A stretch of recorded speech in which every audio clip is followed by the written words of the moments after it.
반갑습니다. 심리학다입니다. 행복하시죠? 네, 꼭 행복하셔야 됩니다. 제가 늘 강조합니다.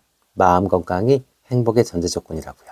그런데 며칠 전에 이경규 씨가 어떤 그 작은 해프닝 과정에서 경찰이 어떤 그 검사가 있었죠. 그래서 음주 측정, 그 다음에 약물 검사 이런 걸 했는데 약물이 발견됐다. 그래서 기사가 떴어요.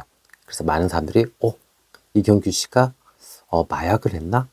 뭐 요즘 마약 하는 사람들이 너무 많으니까. 그래서 깜짝 놀랐었는데 알고 보니 이경규 씨의 말에 의하자면 오랜 기간 동안 공황장애를 앓고 있었고 그 약 때문에 그런 것 같다. 뭐 그렇게 일단 정리가 돼가고 있는 것 같아요. 그리고 제가 추정해 봤을 때는 아마도 거기에 추출됐던 약물은 벤조디아제핀 계열로 추정할 수 있습니다. 그 약물이 그런 특징을 보일 수 있어요. 자, 그래서 이경규 씨의 사례를 통해서 공황장애에 대해서 좀 더 알아보고 또 우리가 예방할 수 있는 방법이 무엇인지에 대해서 좀 더 깊이 있게 알아보는 시간을 가져보도록 하겠습니다. 네. 자, 공황장애 뭘까요? 예기치 못한 공황 발작이 반복적으로 일어나는 겁니다. 그러다 보니까 어떻게 돼요? 우리가 발작이 일어난다라고 하면 그것에 대한 어떤 극심한 공포, 그 다음에 그것에 따르는 회피 행동이 동반될 수밖에 없어요. 그래서 이것은 일종의 불안장애의 하나가 되는 겁니다. 자, 공황 발작은 그럼 무엇일까요? 네, 신체 증상으로는 심장이 너무 빨리 뛰는 거, 그리고 가슴이 두근두근두근 이런 것도 이 공황 발작의 한 증세가 됩니다. 또 땀이 너무 많이 나요. 이 교감신경이 활성화돼서 땀이 너무 많이 나고 또 거기에 따른 떨림, 전율, 또 오한, 뭐 그다음에 이 열감 이런 것들이 같이 따라 들어올 수 있습니다. 또 가장 많이 호소하는 그 질환 중에 하나는 숨이 턱턱 막히는 거예요. 네, 그래서 정말 질식할 것 같다. 이런 느낌도 많이 받는다라고 합니다. 가슴 통증도 심해지고 속도 메스꺼울 수 있고 그리고 일시적으로 어지러움증을 많이 호소할 수 있습니다. 또 감각이 이상해진다. 그러니까 감각 이상이 생기는 거죠. 그래서 무감각해지거나 아니면 뭔가 현실감이 좀 없어지는 그런 특징도 갖고 있습니다. 실제로 신체 증상도 많은 고통을 호소하지만 더 큰 문제는 인지적 증상입니다. 이 공황 발작에서의 인지적 증상은 죽을 것 같은 공포를 느끼게 됩니다. 네, 심장이 너무 많이 뛰어요. 그래서 진짜 저희 내담자분들도 직접 이야기하시는 게 심장이 튀어나올 것 같아요. 밖으로. 네, 너무 공포스럽고 힘들다라고 그렇게 이야기를 하십니다. 또 정말 미쳐버릴 것 같은 두려움, 그 다음에 답답함 이런 것들도 느낄 수 있고요. 또 현실이 아닌 것처럼 느껴지는 이인증과 자기 자신이 아닌 것 같이 느껴지는 이화감도 느껴질 수 있습니다. 자, 그럼 원인은 무엇이 있을까요? 원인은 일단 유전적 요인이 가장 큽니다. 그래서 가족력이 있다. 그러면 일반적으로 3배에서 5배 정도 이 발병률이 높아질 수 있다라고 알려져 있죠. 또 신경학적 요인도 있죠. 편도체가 과활성화되면 이 공황 증세가 나타날 수 있습니다. 편도체가 뭐죠? 네, 감정을 다루는 거죠. 그러니까 우리가 감정의 기복이 커진다라고 하면 거기에 따른 스트레스, 그 스트레스로 인해서 이렇게 공황 발작이 나타날 수 있는 겁니다. 또 스트레스 호르몬의 하나인 노르에피네프린, 네, 요 시스템에 문제가 생기면 또 이렇게 공황 발작 증세가 나타날 수 있습니다. 그리고 재밌는 건 이 과호흡이 사실은 이 공황 발작의 증세인데 연구에 의하자면 반대로 과호흡 자체가 공황 발작을 일으킨다. 이렇게도 알려져 있습니다. 그러니까 평소에 스트레스 받고 상황이 뭐 좀 긴장되는 상황이다. 이렇더라도 호흡은 항상 편안하고 일정하게 하시는 그런 훈련이 필요하고 연습이 필요합니다. 아셨죠? 네. 자, 그럼 또 원인이 심리사회적 원인도 있죠. 그래서 어렸을 때의 어떤 애착 불안, 그 다음에 유년기의 외상, 트라우마가 원인이 될 수도 있습니다. 네, 그래서 이렇게 되면 어떻게 되죠? 인지적으로 우리가 비슷한 환경, 비슷한 어떤 이 장소, 상황 이런 거에 딱 맞닥뜨리면 어떻게 돼요? 애착 불안, 유년기의 외상 이런 것들로 공황 증세가 나타납니다. 무의식이 놀래서 주인을 보호하기 위해서 안 돼, 안 돼, 안 돼, 안 돼. 거기 가지 마. 이렇게 해주는 겁니다. 그래서 무의식 입장에서는 주인을 도와주는 거지만 주인은 너무 힘들죠, 이러면. 네. 자, 또 있습니다. 스트레스 사건. 그래서 스트레스를 갑자기 많이 받는다. 이혼, 실직, 그 다음에 큰 질병, 이런 것을 겪고 난 후에도 공황 발작 증세가 나타날 수 있다고 알려져 있습니다. 인지적 요인도 있습니다. 그러니까 어떤 자신의 어떤 신체적 특징, 지금 어떤 변화, 이런 것들을 과잉으로 해석했을 때, 그러니까 심장이 빨리 뛴다. 근데 심장이 빨리 뛰는 것이 바로 죽음으로 가는 건 아니에요. 그죠? 심장이라는 건 빨리 뛰면 뭐 문제가 있을 수 있고, 그러면 그것은 사실은 장기적인 만성적 질병의 하나인데, 내가 느낄 때 이래서 죽을 수 있을 것 같아. 이런 공포, 불안, 이런 게 나타난다고 하면 이것이 공황 증세로 이어질 수 있죠. 행동적인 거, 아까 제가 이야기했죠? 어떤 특정한 장소, 상황, 이런 데서 회피 행동이 나타날 수 있습니다. 그렇게 되면 거기서 이 공황 증세가 나타나는 겁니다.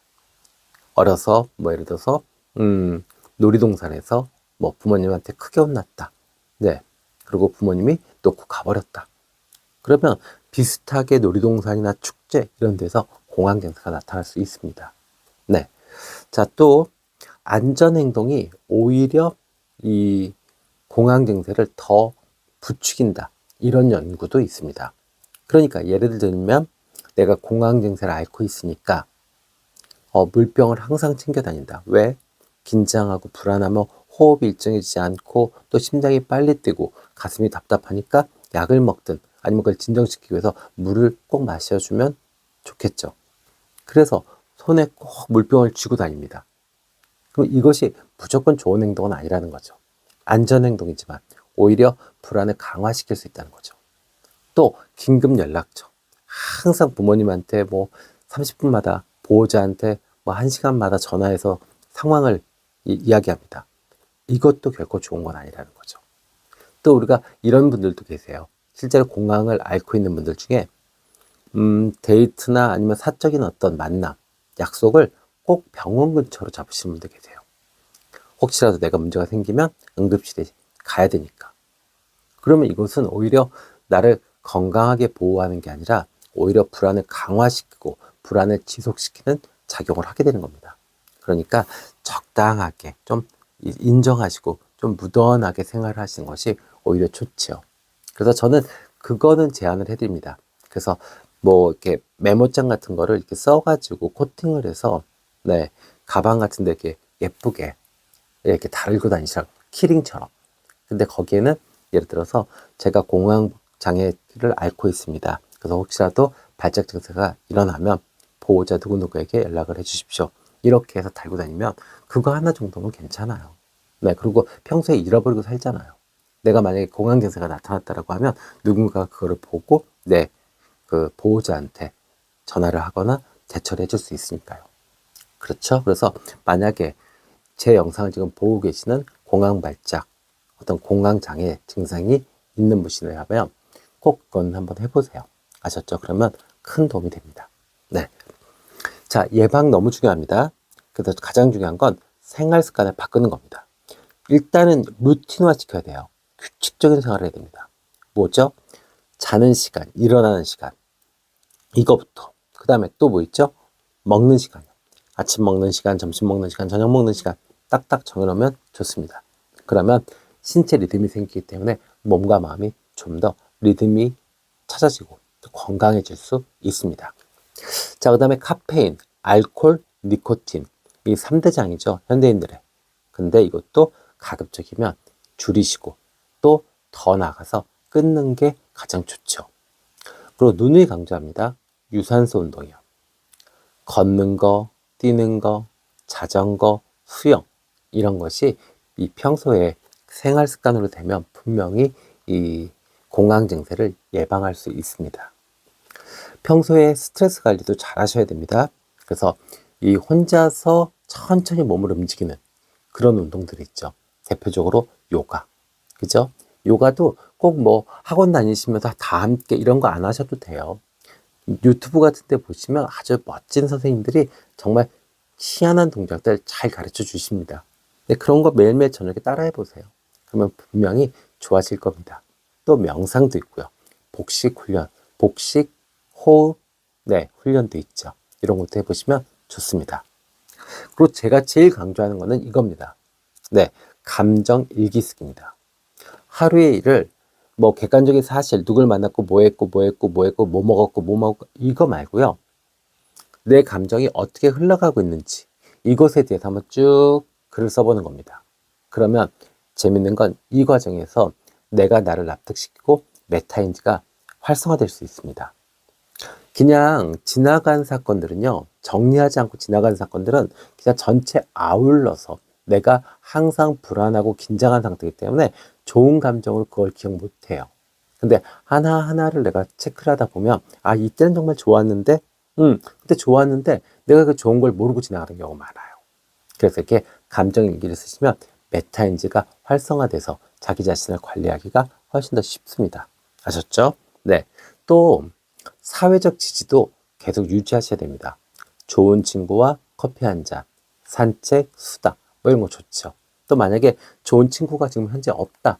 그러면 믿을 만한 뭐 상담사를 통해서 꾸준히 사회적 지지를 유지하시면 좋습니다. 그리고 이 인지적 훈련도 중요해요. 그래서 불안을 부정하지 마세요. 세상에서 제일 나쁜 게 모르는 척 하는 겁니다. 그리고 부정하는 거고요. 내가 가난하다? 그럼 가난한 거 인정하면 돼요. 내가 병이 있다? 병 있는 거 인정하면 됩니다. 근데 그것을 외면하고 모르는 척해요. 그러면 더 큰일이 생기게 되는 겁니다. 그래서 이 공황장애도 마찬가지입니다. 내가 불안한 사람이야. 그렇기 때문에 그것을 인정하면 됩니다. 그리고 관찰하시면 돼요. 아, 너 지금 이러니까, 지금 이 상황이니까 정말 불안하구나. 그럼 어떻게 돼요? 그 상황에서 내가 나 자신을 달랠 수가 있습니다. 아셨죠? 네. 자, 그 다음에 신체 감각도 좀 재해석해 보자고요. 뭐가 문제가 생기면 자꾸 놀래요. 네. 죽을 것 같아. 힘들어. 막 이렇게 합니다. 그러지 말자고요, 우리. 그래서 숨이 찬 걸로 죽지 않고 심장이 너무 많이 뛴다. 너무 강하게 뛴다. 그래도 그걸로 죽지 않아. 지나가는 일이야. 이렇게 생각하시는 게 맞아요. 아셨죠? 자, 그리고 응급시에 자기 대화가 너무 중요합니다. 우리가 대화할 때 다른 사람들한테 예쁘게 얘기하라, 예의 바르게 얘기하라, 좋은 얘기하라 라고 이야기를 해요. 그런데 정말 자기 삶에서 가장 중요한 거 있어요. 뭐요? 자기와의 대화. 근데 이것은 잘 놓치고 가세요. 특히 이렇게 이 공황 증세가 막 나타나려고 할 때, 그때 빨리 알아차리고 자기 자신을 진정시키고 달래줘야 됩니다. 그래서 어떻게 이야기해야 되냐? 자, 만약에 내가 이렇게 불안 증세가 심하고 공황 발작이 있는 분이라면 꼭 기억하셔야 됩니다. 자, 이거는 그냥 공황 발작이야. 실제로 이걸로 죽지 않아. 창피한 일 아니야. 누구라도 걸릴 수 있어. 괜찮아. 이렇게요. 또 몇 분이면 지나갈 거야. 걱정하지 마. 감정은 파도잖아. 그냥 확 솟구쳤다가 확 떨어지기도 하잖아. 지나면 다 사라지는 거야. 조금만 참자. 네. 또 숨을 천천히 쉬고, 몸에 있는 어떤 지금의 불편함, 이런 걸 좀 느껴보자. 그러면서 뭐라고 해요? 아, 너 지금 긴장했구나. 너 많이 불안했구나. 그러니까 나한테 신호 보내는 거구나. 이렇게 자기 자신을 달래도 좋죠. 그다음에 너무너무 급박한 상황이다. 그러면 계속 이것만 기억하세요. 괜찮아, 괜찮아, 괜찮아. 다 지나가. 걱정하지 마. 괜찮아. 힘 빼자. 호흡 다시 하자. 딱 이렇게 하면 됩니다. 아셨죠? 지금 현재 내가 어떤 공황 증세에 조금 심각하게 어려움을 겪고 있다. 그러면 자기 대화를 이렇게 하시면 분명히 편안해지고 빨리 원상 리듬으로 돌아올 수 있습니다. 네. 실제로 이제 치료 방법에는 다양한 게 있습니다. 그죠? 대표적으로는 인지행동 치료. 그래서 저 같은 사람들이 이제 인지행동 치료를 하는 사람인데, 아까도 이야기했지만 상황 자체를 재해석하고 또 그것을 행동적인 측면에서 계속 스텝 바이 스텝으로 어떤 교정하면서 결합시키는 과정들을 해보죠. 또 그것 말고도 너무너무 좀 심각하다라고 하면 약물 치료도 병행하시면 좋죠. 또 정신역동 치료도 있습니다. 정신역동이라는 게 뭐예요? 무의식에 중점을 두는 거죠. 칼륨, 프로이트.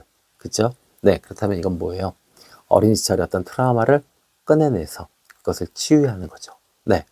또 집단 치료나 가족 교육도 효과가 좋다라고 알려져 있습니다. 자, 약물 아까 제가 말씀드렸어요. 벤조디아제펜 계열이 문제가 생길 수 있다. 왜? 이것이 항불안제인데 효과는 빠르게 불안을 완화시킵니다. 그리고 공황 발작도 상당히 잘 억제해 주는 것으로 알려져 있습니다. 그런데 부작용이 있죠. 졸리고 집중력이 떨어집니다. 그리고 운동 조정 능력이 저하됩니다. 그러다 보니까 반응 속도가 조금 느려질 수 있죠.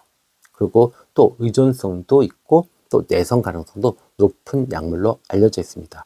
그래서 이 약물을 복용하시는 분들은 가급적 운전을 좀 금지하라. 운전을 하지 말라고 권고하는 약물이 됩니다.